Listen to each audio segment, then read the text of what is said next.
Hi there, Elise Dewsberry from New Musicals Inc. with another edition of my monthly vlog on how to get no feedback from Elise. I'm continuing in my series of revisiting topics that I may have treated over the last 5 years, but I want to approach them from another direction or bring in some other information. So this month, I'm going to be talking about exposition and just one aspect of exposition. So I talk a lot in my other vlogs and in my feedback sessions about the difference, and in my book lab from writingmusicaltheater.com, about the difference between stranger exposition and neighbor exposition. It's always important. You always have to get some information out to your audience. You have to deliver them exposition somehow. And it's always the job of the book writer to figure out how to do that elegantly and how to not make me and the audience go, oh, you're just trying to give me information. That's the only reason this is happening. I need the information, but as an audience member, I don't want to know that I'm being fed information. And that's the tricky thing for the book writer.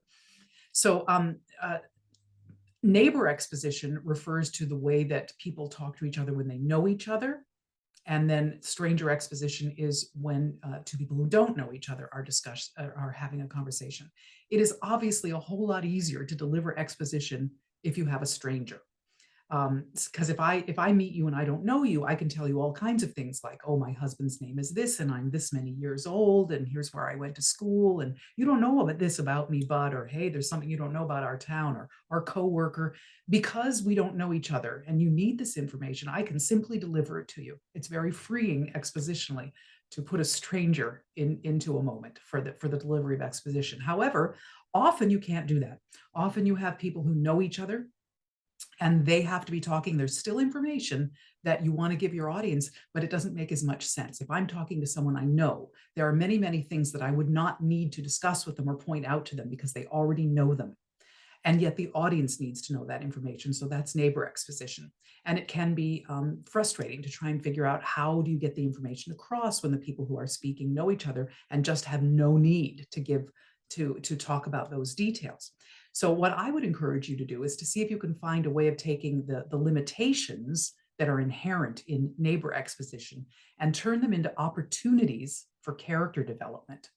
So that not only are you going to get exposition out, but you're actually going to tell me something about the character. And the way to do that is to have two people who know each other deliver exposition in anger is a favorite way to do it. Like, oh, for God's sake, in the 6 years I've known you, you've never blah, blah, blah.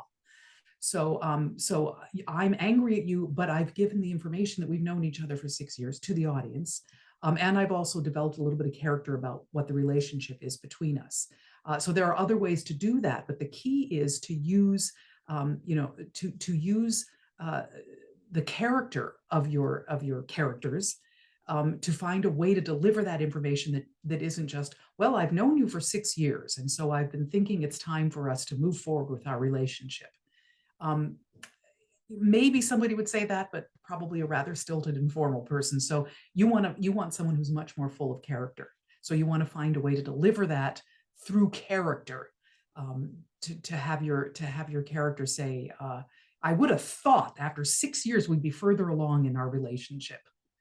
So not only am I giving the same information, but I'm also delivering a point of view. That's another thing to consider, is that use point of view, use anger, use character development, use all of these things to still get that information across, but it no longer sounds to me like the sentence, we've known each other for 6 years, is a statement of fact that's just telling me, oh, this is just information I need. And that's just not interesting to me as an audience member. So take that limitation that might come with neighbor exposition and see if you can turn it into an opportunity for more character development, which will also deliver the exposition that you need to deliver. So that's today's vlog, and we'll see you next month. Thanks. Toodaloo.